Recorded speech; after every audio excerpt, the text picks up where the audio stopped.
শত শত বছর আগে সিন্ধু নদের অববাহিকায় রচিত হয়েছিল এক অজয় বিজয়ের উপাখ্যান। মাত্র ১৭ বছর বয়সে যেই বীর সেনাপতি কাঁপিয়ে দিয়েছিলেন ভারতের প্রবেশদ্বার, তিনি মোহাম্মদ বিন কাসিম।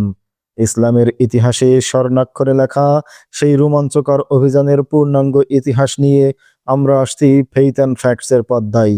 আপনাদের প্রিয় চ্যানেলের সাথেই থাকুন আর উপভোগ করুন ইসলামী ইতিহাসের এক রোমাঞ্চকর অধ্যায়। আমাদের প্রত্যেকটি ভিডিও তার পূর্ববর্তী ভিডিওর সাথে সম্পর্কযুক্ত। আপনি যদি আমাদের আগের ভিডিওগুলো না দেখে থাকেন, তাহলে এখনই আমাদের চ্যানেল থেকে আগের ভিডিওগুলো দেখে আসতে পারেন। আপনি নতুন হলে আমাদের চ্যানেলটি সাবস্ক্রাইব করুন। ইতিমধ্যে সাবস্ক্রাইব করে থাকলে অসংখ্য ধন্যবাদ। হাজ্জাজ বিন ইউসুফ মোহাম্মদ বিন কাসিমকে নিয়ে তার সদর দপ্তর বসরায় আসে। বসরায় তার বাসভবন ছিল একটা প্রাসাদের মতো।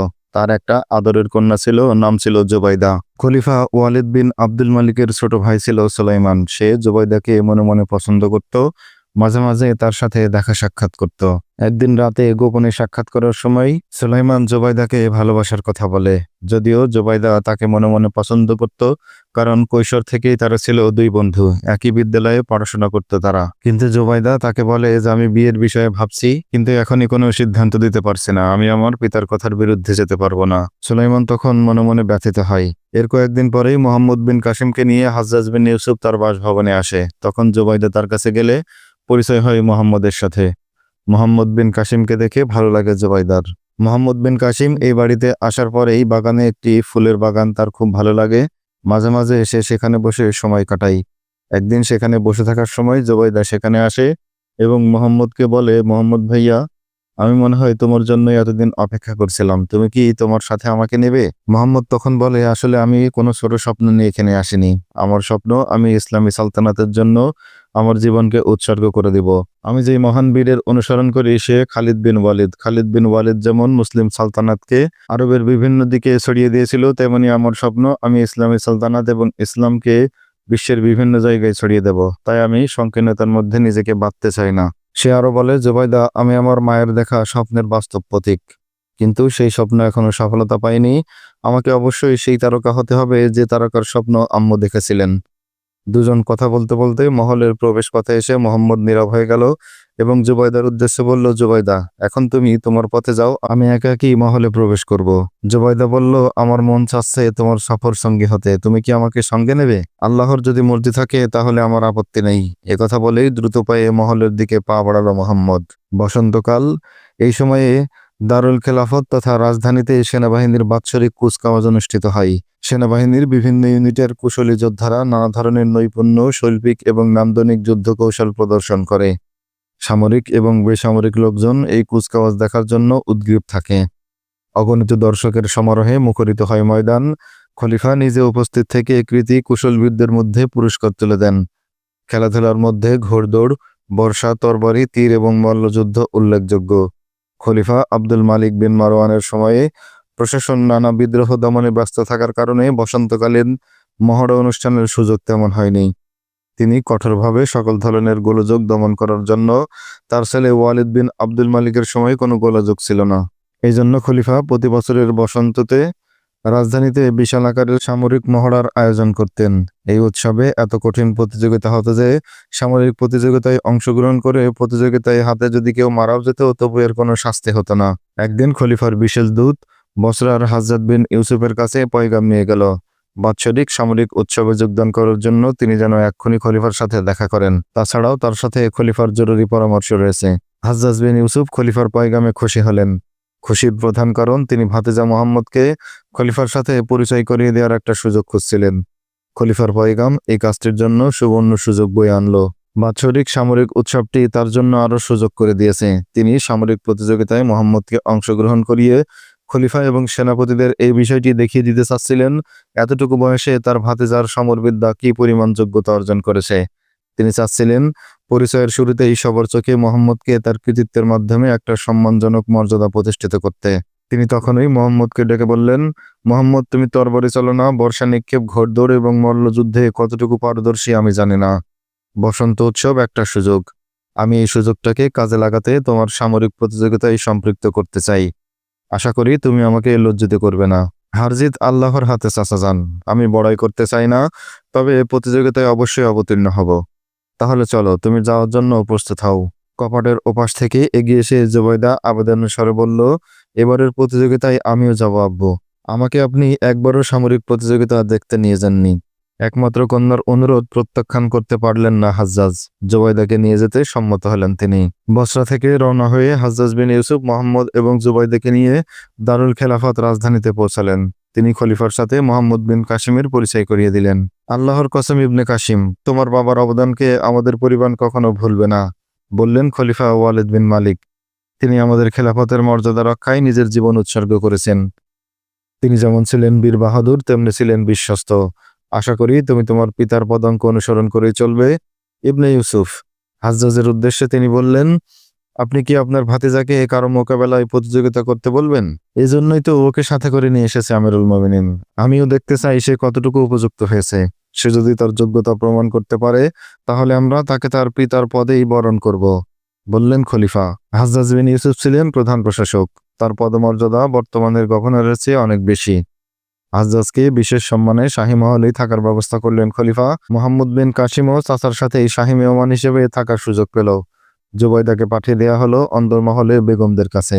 হাজ্জাজ যেই মহলে অবস্থান করছিলেন, সেই মহলেই বসবাস করত খলিফা ওয়ালিদের ছোট ভাই সুলাইমান। জুবাইদার শাহী মহলে আসার খবর শুনে এসে ভীষণ খুশি হলো। সে তার একান্ত সেবিকাকে বলল, জুবাইদাকে ডেকে নিয়ে এসো। সুলাইমানের একান্ত সেবিকা এসে তাকে জানালো, জুবাইদা হাজ্জাজের ভাতিজা তার চাচাতো ভাইয়ের কক্ষে কথা বলছেন। সে যেখানেই থাকুক তাকে নিয়ে এসো। তাকে গিয়ে বলো সুলাইমান আপনাকে স্মরণ করেছেন। সেবিকা জুবাইদার কাছ থেকে ফিরে এসে জানালো, সে এখন আসতে পারবে না। কোথায় সে, কি করছে? সেবিকাকে জিজ্ঞেস করলো সুলাইমান। চিফ গভর্নরের ভাতিজার পাশে বসে হেসে হেসে কি যেন গল্প করছে। হাজ্জাজের ভাতিজাও কি তোমার বলার পর কোনো কিছু বলেছে? হ্যাঁ, সে বলেছে পুনর্বার যেন তার কক্ষে আমি না যাই, সুলাইমানকে জানালো সেবিকা। একথা শুনে রাগে ক্ষোভে পুষতে লাগলো সুলাইমান। সেদিন বিকেলের ঘটনা। বিকেলবেলায় শাহী মহলের বাগানে পায়চারি করতে করতে জুবাইদা একটি ঘন ফুল বাগানের কাছে চলে এলো। বাহারি নানা ফুলের সমারোহ বাগানের এই অংশটাকে করে তুলেছে মোহনীয়। তাকে বাগানে পায়চারি করতে দেখে পা টিপে টিপে অতি সন্তর্পণে পিছন থেকে এসে জুবাইদার দু চোখ চেপে ধরল সুলাইমান। জুবাইদা হাতের উপর হাত বুলিয়ে হেসে বলল, হয়েছে, আমি ঠিকই চিনে ফেলেছি মোহাম্মদ ভাইয়া। একথা শুনে শিথিল হয়ে এলো হাত, দ্রুত সরে গেল দূরে। জুবাইদা চকিতে পিছন ফিরে তাকালো, বলল, ও সুলাইমান, আমি আশা করছিলাম তুমি নিশ্চয় আসবে। না, তুমি তো আশা করছিলে বিন কাসিমে আসবে। কিছুটা ক্রোধমাখা স্বরে বলল সুলাইমান, এজন্যই তো তোমার মুখ থেকে ওর নামটাই বের হয়েছে। ওর নাম নিয়ে কি অপরাধ তা জানি না, তবে কারো সাথে প্রতারণা করা নিশ্চয়ই অপরাধ। আমাকে ধোকায় ফেলে রেখো না জুবাইদা। বিন কাসিম ও আমার ব্যাপারে তোমার অবশ্যই চূড়ান্ত ফয়সালা করা উচিত। ফয়সালা ভেবে চিন্তেই করা উচিত, কারণ আমি আগামী দিনের খলিফা, আর বিন কাসিম হবে আমার অধীনস্থ একজন কর্মচারী মাত্র। আমি ইচ্ছা করলে তাকে সেনাপতি থেকে সিপাহী বানাতে পারবো, ইচ্ছা করলে ভিখারিতে পরিণত করতে পারবো। আচ্ছা, তুমি ওর মধ্যে কি এমন দেখেছো যা আমার মধ্যে দেখতে পাওনি? ওর ভালোবাসায় কোনো খাদ নেই, বলল জুবাইদা। আমি ওকে সেনাপতি অবস্থায় যেমন ভালোবাসবো, সিপাহী হলেও তেমনি ভালোবাসবো। তাতে আমার ভালোবাসার কোনো ভাটা পড়বে না। তুমি যদি তাকে ভিখারিতে পরিণত করো, তবুও কারো কাছ থেকে হাত পাততে দেব না। আমার ভালোবাসার পদমর্যাদা এবং ক্ষমতার গণ্ডিতে আবদ্ধ নয়। জুবাইদা নাগাল থেকে চলে আসার জন্য এগোতে শুরু করলে সুলাইমান আগ বেড়ে ওকে ধরে ফেললো এবং জুবাইদার কাছে প্রেম ভিক্ষা করতে শুরু করলো। শৈশবের স্মৃতি মন্থন করে অতীতের ভালো লাগা, একসাথে খেলাধুলার কথা স্মরণ করাতে লাগলো। জুবাইদা তার কাছ থেকে বারবার চলে আসতে চাচ্ছে, আর ফিরে ফিরে সুলাইমান তার হাত ধরে টেনে আটকে রাখছে। সুলাইমান, ভরট কণ্ঠের আওয়াজ ভেসে এলো দূর থেকে। চকিতে সুলাইমান এবং জুবাইদা তাকিয়ে দেখতে পেল ফুল গাছের আড়ালে দাঁড়ানো হাজ্জাজ। ভালো হয়েছে যে আমি নিজের চোখে দেখতে পেলাম। আরো ভালো হয়েছে তুমি কি বলছো আর আমার মেয়ে কি বলেছে তা আমি নিজের কানে শুনেছি। প্রিয় সুলাইমান, তোমার ধৃষ্টতাকে আমি ক্ষমার অযোগ্য অপরাধ মনে করছি না, কারণ যৌবন আসলে একটা পাগলামি। কিন্তু তোমাকে আমি পরিষ্কার জানিয়ে দিচ্ছি, আমি তোমার হাতে আমার মেয়েকে তুলে দিতে পারি না। এই ব্যাপারে কি করব সেই সিদ্ধান্ত আমি নেব। আমার মেয়ের কোনো সিদ্ধান্ত এতে থাকবে না। তুমি জানো তোমার সমবয়স্ক আমার একটি ভাতিজা আছে, ও আমার ভাইয়ের একমাত্র ছেলে, আর আমার মেয়ে তারই বউ হবে।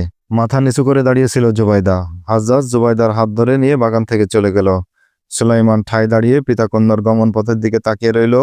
ওর চেহারা তখন ক্ষোভে অপমানে বিবর্ণ হয়ে উঠল। মাথায় যেন শুরু হলো অগ্নুৎপাত। টকবগিয়ে ফুটতে থাকলো শরীরের রক্তকণিকা।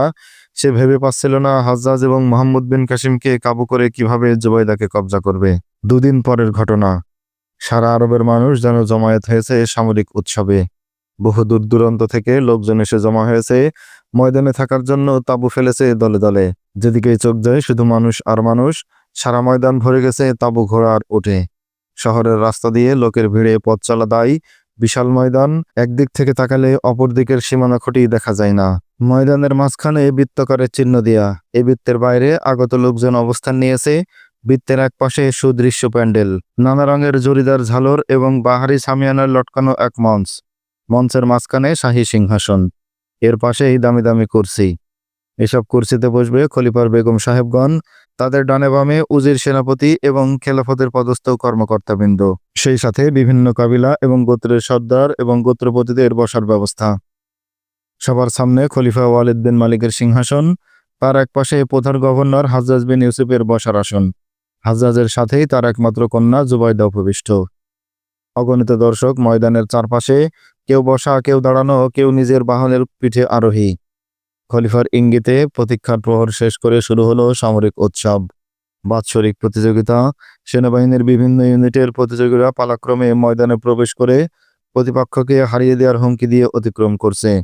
ঘোড়দৌড়, তরবারি চালনা, তীর নিক্ষেপ ইত্যাদির প্রতিযোগিতা একের পর এক ঘটে চলেছে। তরবারি প্রতিযোগীদের এক হাতে ছিল চামড়ার তৈরি ঢাল, অন্য হাতে তলোয়ার। এই খেলায় বেশ কয়েকজন প্রতিযোগী মারাত্মকভাবে আহত হলো। সবচেয়ে দর্শনীয় ছিল অশ্বারোহী যোদ্ধাদের প্রতিযোগিতা। প্রথমে অশ্বচালনায় বিভিন্ন নৈপুণ্য প্রদর্শনের পর আরোহীদের মধ্যে তরবারি চালনার প্রতিযোগিতা হলো। মোহাম্মদ বিন কাসিম না ছিল প্যান্ডেলের অতিথিদের মধ্যে, না ছিল সাধারণ দর্শকদের সারিতে। সুলাইমানকেও কোথাও দেখা যাচ্ছিল না। দর্শনার্থীদের প্রতিযোগীদের উৎসাহী করতে আনন্দের ধ্বনিতে ময়দান মুখরিত করে রাখছিল। শোরগোল এতটাই তীব্র ছিল যে কারো কথাই শোনা যাচ্ছিল না। ময়দানে ধাবমান ঘোড়া এবং উটগুলো এত ধুলাবালি উড়াচ্ছিল যে ধুলোর অন্ধকারে হারিয়ে যাচ্ছিল সব। এখন ময়দান খালি করে দাও, কেউ মাঠে থাকবে না। হঠাৎ শাহী ঘোষকের কণ্ঠে ঘোষণা শোনা গেল। কয়েকবার এই ঘোষণা দেওয়ার পর মাঠ সম্পূর্ণ খালি হয়ে গেল। উড়ন্ত ধুলাবালিও হ্রাস পেতে মাঠ পরিষ্কার হয়ে গেল। হঠাৎ মাঠের এক কোণ থেকে একটি তাজে ঘোড়া মাঠে প্রবেশ করলো। দেখলেই বোঝা যায় এটি সেনাবাহিনীর শাহী নিরাপত্তা ইউনিটের বিশেষ ঘোড়া। গলার নিচ থেকে লেজ পর্যন্ত ঘোড়ার পিঠে মখমলের কাপড়ে আবৃত। সুদৃশ্য ঝালর পেটের দিকে ঝুলছে। সোনালী বর্ণের ঝিকমিকে দুটি পাদানে ঝুলছে অশ্বপৃষ্ঠের দুপাশে। এই অশ্বপৃষ্ঠে বসা এক সুদর্শন যুবক। তার মাথায় লোহার শিরস্থান, হাতে বর্শা, কিন্তু বর্শার মাথা চামড়া দিয়ে আবৃত। কোমরে ঝুলছে তরবারি। মাঠে প্রবেশ করে অশ্বারোহী একটা চক্কর দিল। দেখেই বোঝা যাচ্ছিল আরোহী শাহী খানদানের বৈকি। আরোহী হাঁক দিল, আছে কি তাইফের কোন আরোহী যে আমার মোকাবেলা করার সাহস রাখে? আরোহী গলা ফাটিয়ে অজ্ঞাত প্রতিপক্ষের প্রতি হুমকি ছুড়ে দিল। এই অশ্বারোহী আর কেউ নয়, খলিফা ওয়ালিদ বিন আব্দুল মালিকের ভাই শাহজাদা সুলাইমান। সে বিশেষ করে তাইফের নাম উল্লেখ করার দ্বারা মোহাম্মদ বিন কাসিমকে মোকাবেলা করার প্রবৃত্ত হওয়ার আহ্বান করছে।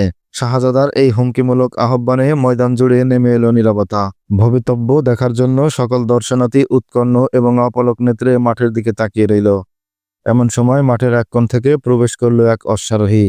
এটিও সেনাবাহিনীর চৌকস সওয়ারি। এ আরোহী ও যুবক, হাতে বর্শা আর কোমরে ঝুলন্ত তরবারি। ইবনে আব্দুল মালিক, তায়েফের কাসিম বিন ইউসুফের ছেলে তোমার মোকাবেলা করতে এসেছে। শাহজাদার হুমকির জবাবে পাল্টা হুমকি ছেড়ে দিল যুবক। সারা ময়দান জুড়ে তখন পিনপতন নীরবতা। কিছুক্ষণ পর মাঠের দু প্রান্ত থেকে পরস্পরের প্রতি আক্রমণ শানিয়ে ঘোড়া হাঁকালো তারকা দুই প্রতিযোগী। উভয়েই পরস্পরের প্রতি বর্ষা উদ্যত করল। উভয়ে চাচ্ছিল বর্ষার আঘাতে প্রতিপক্ষকে অশ্বপৃষ্ঠ থেকে ফেলে দিতে। মুখোমুখি এসে সুলাইমান বর্ষা দিয়ে বিন কাসিমকে আঘাত করল। বিন কাসিম আঘাত সামলে নিয়ে দূরে গিয়ে আবার মুখোমুখি উদ্দেশ্বাসে ঘোড়া হাঁকালো। দর্শনার্থীদের কারো চোখে পলক পড়ছে না। সবাই খলিফার আপন ভাই সুলাইমানকে চিনত। প্রতিপক্ষ যুবককে অধিকাংশ লোকই চিনতে না পারলেও এই মোকাবেলায় যে বিশেষ তাৎপর্য তা বুঝতে বাকি রইল না কারো। এক পর্যায়ে বাদানেতে দাঁড়িয়ে মোহাম্মদ বিন কাসিম সুলাইমানের দিকে বর্ষার আঘাত হানল। সুলাইমান নিজেকে বাঁচানোর চেষ্টা করল বটে, কিন্তু শেষ রক্ষা করতে পারল না। বর্ষা তার পিঠে আঘাত হানল। ঘোড়ার পিঠ থেকে পড়ে যাওয়ার উপক্রম হলো। বহু চেষ্টা করেও ঘোড়ার পিঠে নিজেকে ধরে রাখার চেষ্টা ব্যর্থ হয়ে নিজেই লাফ দিয়ে মাটিতে নেমে পড়ল। বর্ষা পিঠে আঘাত হানলেও বিদ্ধ হলো না, কারণ বর্ষার মুখে চামড়ার খোল ছিল। অভিজাত যুবকদ্বয়ের এই যুদ্ধ এখনো শেষ হয়নি। সুলাইমান ঘোড়া থেকে নেমে পড়ায় বিন কাসিমও লাফ দিয়ে ঘোড়া থেকে নেমে পড়ল এবং উভয়ে কোষমুক্ত করল তরবারি। এবার পরস্পরের মধ্যে শুরু হলো অসিযুদ্ধ। শুরু হলো যুবকদ্বয়ের প্রচণ্ড মোকাবেলা। তরবারির ঝলকানি এবং আঘাতের শব্দে সারা ময়দান শ্বাসরুদ্ধকর অবস্থা। উভয়েই সমানে সমান। আঘাতের তীব্রতা দেখে দর্শকদের মনে হচ্ছিল হার জিত নয়, একে অপরকে মৃত্যু না ঘটানো পর্যন্ত কেউ এদের ক্ষান্ত হবে না। সুলাইমান বিন কাসিমের উদ্দেশ্যে বলল, বিন কাসিম, পরাজয় মেনে নাও, নয়তো তুমি যদি পড়ে যাও অথবা তোমার তরবারি যদি পড়ে যায় তাহলে কিন্তু আমি তোমার বুকে তলোয়ার বিদ্ধ করব। সুলাইমান ছিল আবেগতাড়িত। সে জুবাইদাকে পাওয়ার জন্য খেলার ছলে বিন কাসিমকে হত্যা করতেই উদ্যত ছিল। সুলাইমানের হুমকিতে মোহাম্মদ বিন কাসিম জবাব দেওয়ার কোনো প্রয়োজন বোধ করল না। হঠাৎ মোহাম্মদ বিন কাসিম সুলাইমানের বিরুদ্ধে আক্রমণ তীব্রতর করে তুলল। সুলাইমান তখন প্রতিঘাতের বিপরীতে আঘাত সামলাতেই হিমশিম খাচ্ছে। স্পষ্টই বোঝা যাচ্ছে সুলাইমানের কাবু অবস্থা। মোহাম্মদ বিন কাসিম সুলাইমানকে প্রতিঘাত করার সুযোগই দিচ্ছিল না। এক পর্যায়ে এমন এক শক্ত আঘাত হানল বিন কাসিম, সুলাইমান সেই আঘাত ফেরাতে সক্ষম হলো বটে, কিন্তু তরবারি তার হাত থেকে ছিটকে দূরে গিয়ে পড়ল। সে তরবারির দিকে দৌড় দিল বটে, কিন্তু বিন কাসিম তাকে আর সেই সুযোগ দিল না। সুলাইমান তখন খালি হাত। মোহাম্মদ বিন কাসিম দুটি আঘাত করতেই এই পেছাতে পড়ে গেল। মোহাম্মদ বিন কাসিম তার একটি পা বুকের উপর রেখে তরবারি সুলাইমানের ঘাড়ে চেপে ধরল। মঞ্চ থেকে গর্জে উঠলেন হাজ্জাজ, মোহাম্মদ, তরবারি উঠিয়ে নাও। ঠিক আছে, আমি তোমাকে জীবন ভিক্ষা দিলাম, দৃঢ় কণ্ঠে বলল বিন কাসিম। বিন সাকিবের কসম করে বলছি, জীবনে আর কোনোদিন তুমি তায়েববাসীদের আত্মসম্মানে আঘাত করবে না। আমি জীবিত থাকলে তোমার মতো হতভাগ্য আর কেউ দুনিয়াতে হবে না।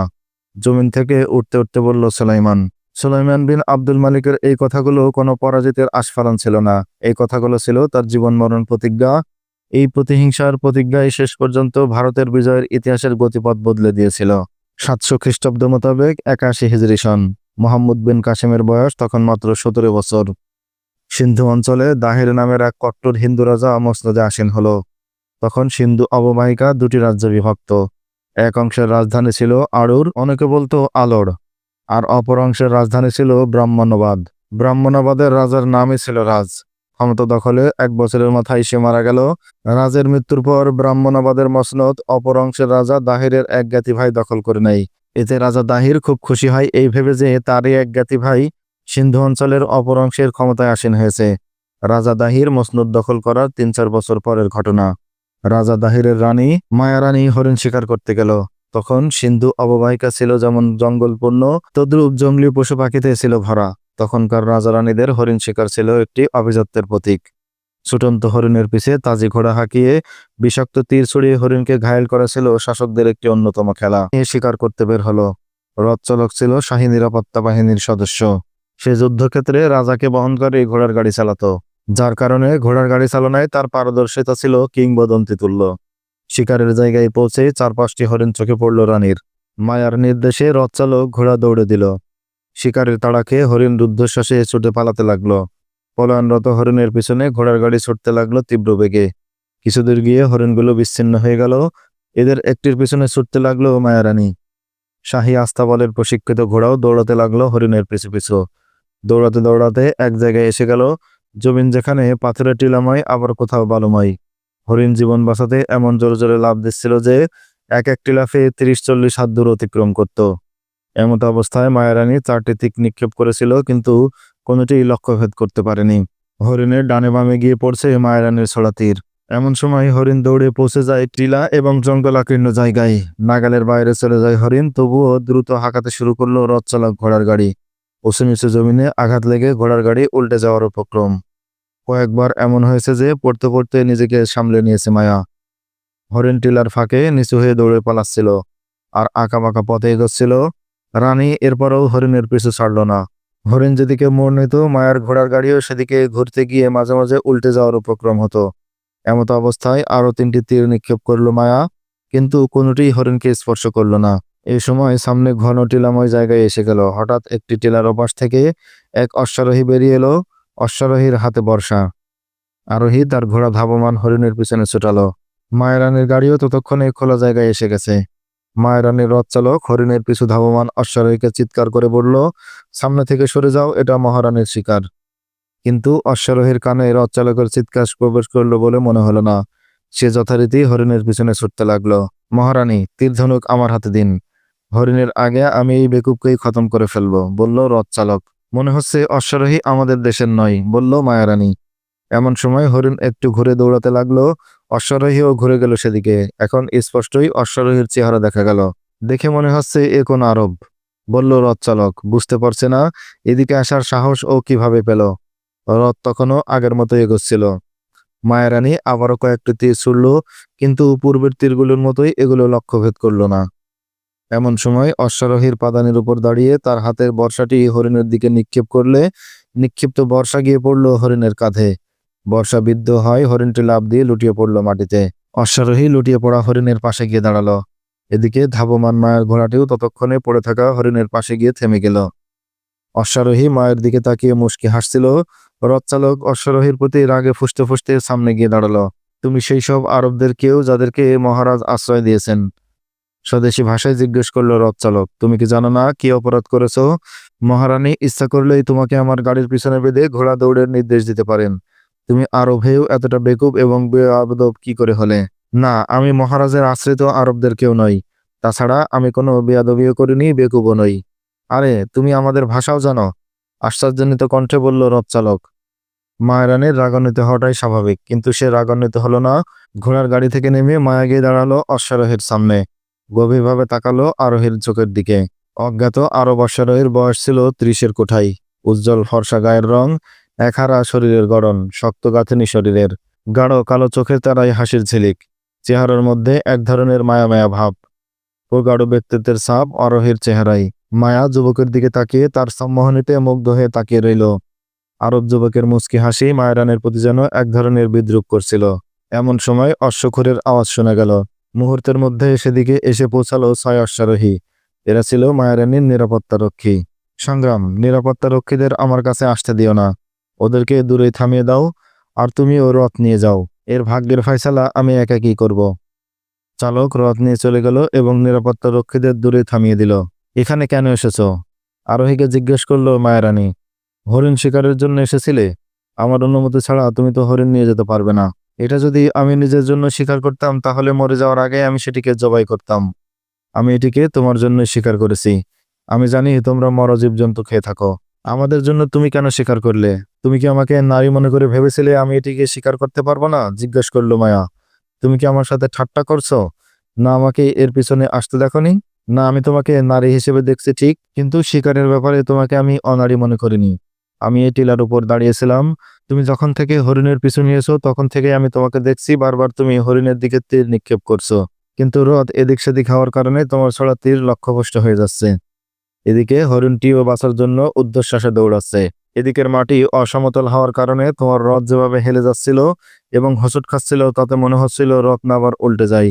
এজন্য আমি ভাবলাম তোমার জন্য হরিণটি শিকার করে দেব, যাতে তোমার ঝুঁকির আশঙ্কায় পড়তে না হয়। সুদর্শন আরব যুবক বলে যাচ্ছিল স্মিত হাস্যে। মায়ারানী মুগ্ধমন্ত্রের মতো যুবকের মুখের দিকে তাকিয়ে রইল, যেন যুবক তাকে জাদু করে ফেলেছে। তার মুখ থেকে কোনো কথাই আর বের করতে পারল না। তুমি কি জানতে আমি কে? ক্ষীণকণ্ঠে জিজ্ঞেস করল রানী। না, আমি জানতাম না যে তুমি রাজা দাহিরের স্ত্রী। তোমার ঘোড়ার গাড়ি এবং পিছনের নিরাপত্তা রক্ষীদের দেখেই বুঝতে পেরেছিলাম তুমি শাহী খানদানের কেউ হবে। এখন তো জানলে, এখন কি আমাকে তোমার ভয় হচ্ছে না? না, ভয় করছে না। তোমাদের এখানে ভয় করার অর্থ একরকম, আর আমাদের দেশে ভয় অর্থ অন্যরকম। আমরা শুধু আল্লাহকেই ভয় করি। আমরা মুসলমান। আমাদের দেশে কোনো রাজা মহারাজা নেই, সেখানে কেউ রাজা বাদশাহ হয় না। তুমি এখানে কেন এসেছিলে? যুবককে জিজ্ঞেস করলো মায়ারানী। আমি একটি অপরাধ করে এসেছি। এখন যদি সেই অপরাধের কথা তোমাকে বলি, সেটি হবে আরেকটি অপরাধ। অবশ্য তোমাকে একথা বলতে পারি, আমি এখানে কোনো অপরাধ করতে আসিনি, আশ্রয় নিতে এসেছি। মায়ারানী রথচালককে ইশারায় আহ্বান করলো। রথচালক দৌড়ে এলো। রথচালক এলে মায়া বলল, হরিণটির গা থেকে বর্ষা খুলে এখানে রেখে দাও, আর হরিণটি গাড়িতে করে নিয়ে যাও। রথচালক রানীর নির্দেশ পালন করতে যখন যেতে লাগলো তখন আবার ডাকলো মায়ারানী। রানী এগিয়ে গিয়ে ফিসফিস করে বলল, কোনো আশঙ্কা নেই সংগ্রাম। আমি ওর কাছ থেকে কিছু গুরুত্বপূর্ণ তথ্য সংগ্রহ করেছি। এই লোক আমাদের কাজে আসতে পারে। তোমরা একটু দূরে চলে যাও। মহারানী, আপনার যে জ্ঞান তাতে আমাদের কিছুই বলার নেই। আমি শুধু আপনাকে স্মরণ করিয়ে দিচ্ছি, মুসলমানদের বিশ্বাস করা যায় না। একটু সতর্ক থাকবেন। তোমার কোনো চিন্তা করতে হবে না, যাও। এই লোক আমার কোনো ক্ষতি করতে পারবে না। চলে গেল রথচালক। রানীর নিরাপত্তা রক্ষীরাও আরো দূরে সরে গেল। রানী পুনর্বার আরব যুবকের সামনে গিয়ে দাঁড়ালো। তুমি কি নিজের সম্পর্কে আমাকে আর কিছু বলবে না? আরব যুবককে জিজ্ঞেস করলো মায়া। নিজের সম্পর্কে আর কিছু বলার আগে আমি তোমার কাছে কিছু প্রশ্ন করতে চাই। ঠিক আছে, যা জিজ্ঞেস করার তা করো। আমি তোমাদের দেশ সম্পর্কে জানি। এদেশের রাজা বা রানী সাধারণ মানুষের সাথে এভাবে কথা বলে না, যেভাবে তুমি আমার সাথে বলছো। তোমাদের এখানে তো মানুষ মানুষের দেবতায় পরিণত হয়েছে। আমি তোমাকে সাধারণ ব্যক্তি মনে করছি না, বলল মায়া রানী। আমার মনে হয় তুমি কোনো শাহী খানদানের লোক। আচ্ছা, তুমি আমাদের ভাষা শিখলে কোত্থেকে? তুমি কি আমাদের দেশ সম্পর্কে আরো বিশেষ কিছু জানো? রানী কিছুক্ষণ নীরব থেকে আরব যুবকের দিকে তাকিয়ে বলল, তোমার সাথে আমার কঠোর স্বরে কথা বলার দরকার নেই, কারণ আমি তোমাকে জানাতে চাই যে এই মুহূর্তে তুমি আমার নিরাপত্তা রক্ষীদের বেষ্টনীর মধ্যে রয়েছো। আমি তোমাকে আরব গোয়েন্দা বলে সন্দেহ করছি। তুমি কি আমার সন্দেহ নিরসন করতে পারবে? না, তোমার এই সন্দেহ নিরসন করা আমার পক্ষে সম্ভব নয়। তবে আমি তোমাকে সন্দেহিতভাবে জানাচ্ছি, আমি কারো গোয়েন্দা নই। আমার নাম বেলাল বিন ওসমান। আমি আমার খেলাফতের বিদ্রোহী। আমি জানতে পেরেছিলাম এখানে আরবের অনেক লোক আশ্রয় নিয়েছে। এদের সবাই ছিল বিদ্রোহী। হ্যাঁ, তোমার কথা ঠিক, বলল মায়া রানী। আমরা হাজার হাজার বিদ্রোহী আরবকে আশ্রয় দিয়েছি। তুমি ওদের কাছে যাওনি কেন? আমার কাছে তাদের কোনো ঠিকানা নেই। তাছাড়া আমি একা নই, আমার সাথে আরো 4 জন রয়েছে। আমরা 4-5 দিন যাবৎ এখানে লুকিয়ে রয়েছি। আমরা বুঝতে পারছি না কিভাবে রাজা পর্যন্ত আশ্রয়ের জন্য যাওয়া যাবে। তুমি জানতে চেয়েছিলে তোমাদের ভাষা কি করে শিখেছি। ছোটবেলায় আমি আমার পিতার সাথে এদেশে এসেছিলাম এবং ছিলাম প্রায় 5-6 বছর। তখনই আমি তোমাদের ভাষা শিখে নিয়েছি। তুমি কি তখন সিন্ধু অঞ্চলে থাকতে? না, আমি প্রথমে গিয়েছিলাম সরদ্বীপে। তুমি কি জানো ওখানে অনেক আগে থেকেই মুসলমানরা বসবাস করে? হ্যাঁ, একথা আমি জানি। আমি জানি অনেক দিন আগে থেকেই আরব বণিকরা যাতায়াত করত। এদের অনেকেই এখানে বসতি গড়ে তোলে। আমি এই কথাও জানি যে মালাবারে যেসব মুসলমানরা বসবাস করে তারাও ইসলাম প্রচার করে। তারা এই অঞ্চলের অনেক বৌদ্ধ ধর্মাবলম্বীকে মুসলমানও বানিয়েছে। আমার পিতাও একজন ধর্মপ্রচারক, অবশ্য তিনিও ব্যবসা করতেন। আমি সেই সুবাদে পিতার সাথে এদেশে এসেছিলাম। আব্বার সাথে আমি হিন্দুস্তানের বহু জায়গায় গিয়েছি। তখনই আমি এদেশের ভাষা শিখেছি। আমার পিতা আমাকে একজন ধর্মপ্রচারক হিসেবে গড়ে তুলতে চেয়েছিলেন, কিন্তু আমার আগ্রহ ছিল সেনাবাহিনীতে যোগ দেওয়ার। আব্বু যখন আমার এই আগ্রহের কথা বিবেচনা করে সামরিক বাহিনীর জন্য অভিজ্ঞ ওস্তাদের কাছে পাঠিয়ে দেন। আমি বড় হওয়ার পর তিনি আমাকে আরব দেশে পাঠিয়ে দেন। আমি খলিফার সেনাবাহিনীতে যোগ দিলাম, কিন্তু কিছুদিন পর সেনাবাহিনী এবং খেলাফতের মধ্যে দেখা দিল বিরোধ। যেসব সেনা সদস্য এবং নাগরিক তৎকালীন খলিফার বিরোধী ছিল, তারা খলিফার বিরুদ্ধে বিদ্রোহ করল, কিন্তু খলিফার বিরুদ্ধে বিদ্রোহ ব্যর্থ হয়ে গেল এবং বিদ্রোহীরা গ্রেফতার এবং মৃত্যুর সম্মুখীন হলো।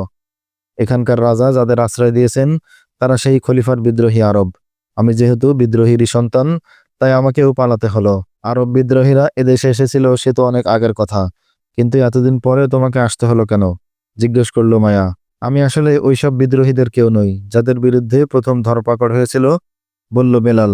বিদ্রোহের সময় আমিও বিদ্রোহীদের সাথে ছিলাম, কিন্তু কিছুদিন পর আমি ভাবলাম পরস্পর যুদ্ধ করা মোটেও ঠিক নয়।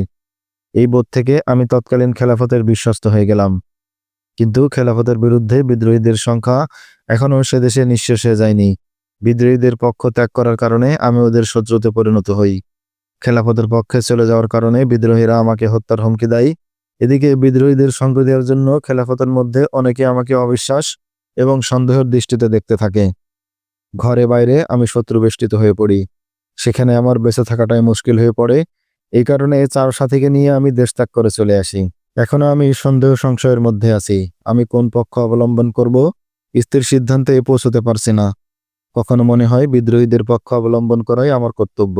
বেলালের কথা শুনতে শুনতে মায়েরানের চেহারার রং বদলে যেতে লাগলো। কোনো কিশোরী প্রেমে পড়লে প্রেমিকের সংস্পর্শে গেলে চেহারার যে অবস্থা হয়, মায়েরানের চেহারাও তদ্রূপ। প্রেমিকা যেমন প্রত্যাশা করে প্রেমিক সারা জীবন তার সামনে বসে থাকুক আর কথা বলুক, মায়ের অবস্থাও তাই হলো। তুমি কি আমাকে বিশ্বাস করো? রানীকে জিজ্ঞেস করলো বেলাল।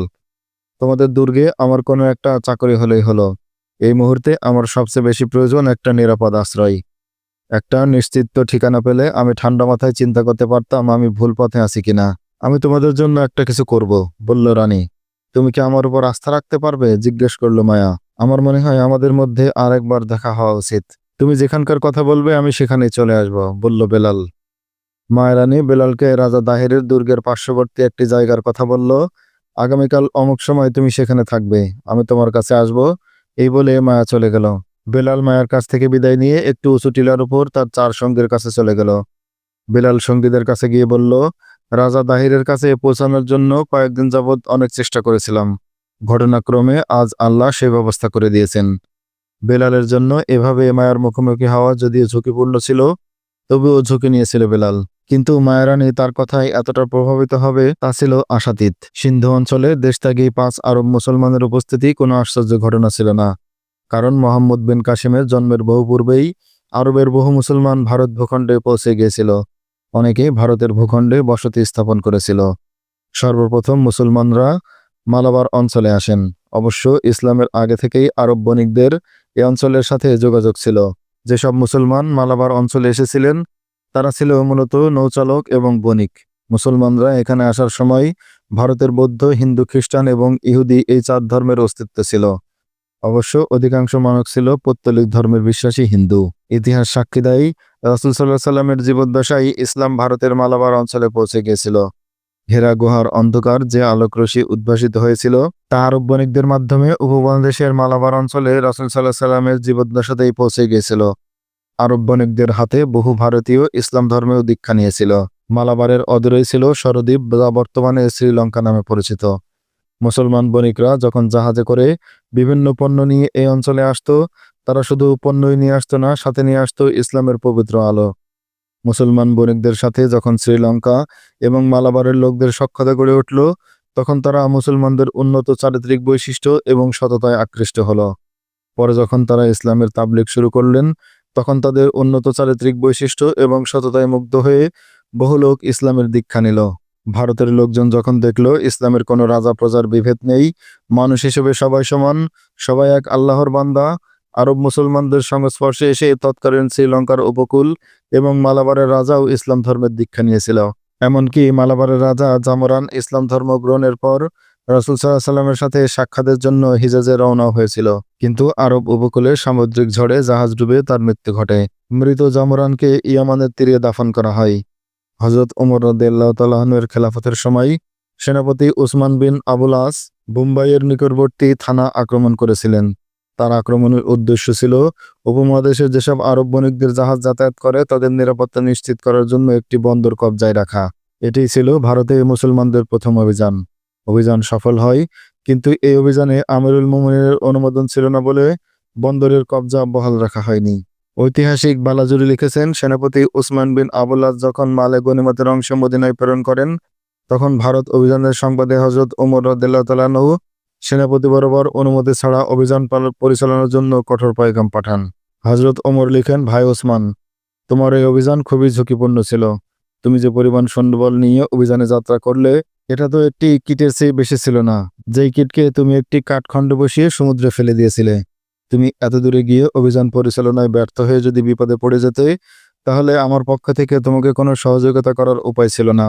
আর যদি সেখানে সৈন্য ক্ষয় করে আসতে, তাহলে আল্লাহর কসম আমি তোমার কাবিলা থেকে এত সংখ্যক লোক সেনাবাহিনীতে নিয়ে নিতাম। এই কিছুদিন পর আমিরুল মুমিনের অনুমতিক্রমে উসমান বিন আবুল আস সিন্ধু অঞ্চলে আরেকটি অভিযান পরিচালনা করেন। সেই অভিযানে তিনি তার সেনাবাহিনীকে 2 ভাগ করেন। এক অংশের নেতৃত্বে ছিলেন সেনাপতি উসমান নিজে, আর অপর অংশের নেতৃত্ব তার ভাই মুগিরাকে দেন। উসমানের এই বাহিনী সামুদ্রিক জাহাজে করে ডাভেল অঞ্চলের সমুদ্র উপকূলে অভিযান চালায়। সে সময় ডাভেলের রাজা ছিল চচন্দ। ডাভেলে শামা নামের এক বীর পুরুষ ছিল রাজা চচন্দ এর সেনাপতি। সেই দুর্গের বাইরে সেনাবাহিনীকে নিয়ে এসে মুগিরার বিপরীতে শক্তিশালী প্রতিরোধ গড়ে তোলে।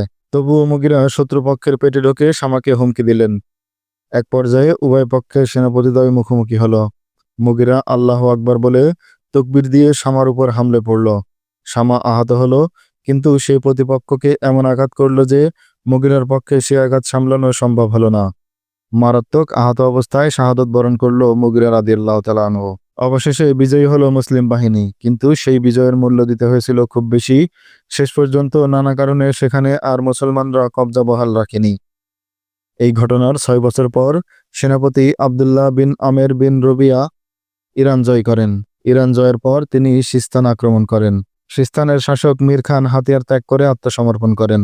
সিস্তান দখল হওয়ার পর সেনাপতি আবদুল্লাহ সেনাপতি তামিম তাগলিবিকে মারকান অভিযানে প্রেরণ করেন। তখন মারকানের শাসক ছিল রাজা রাসেল।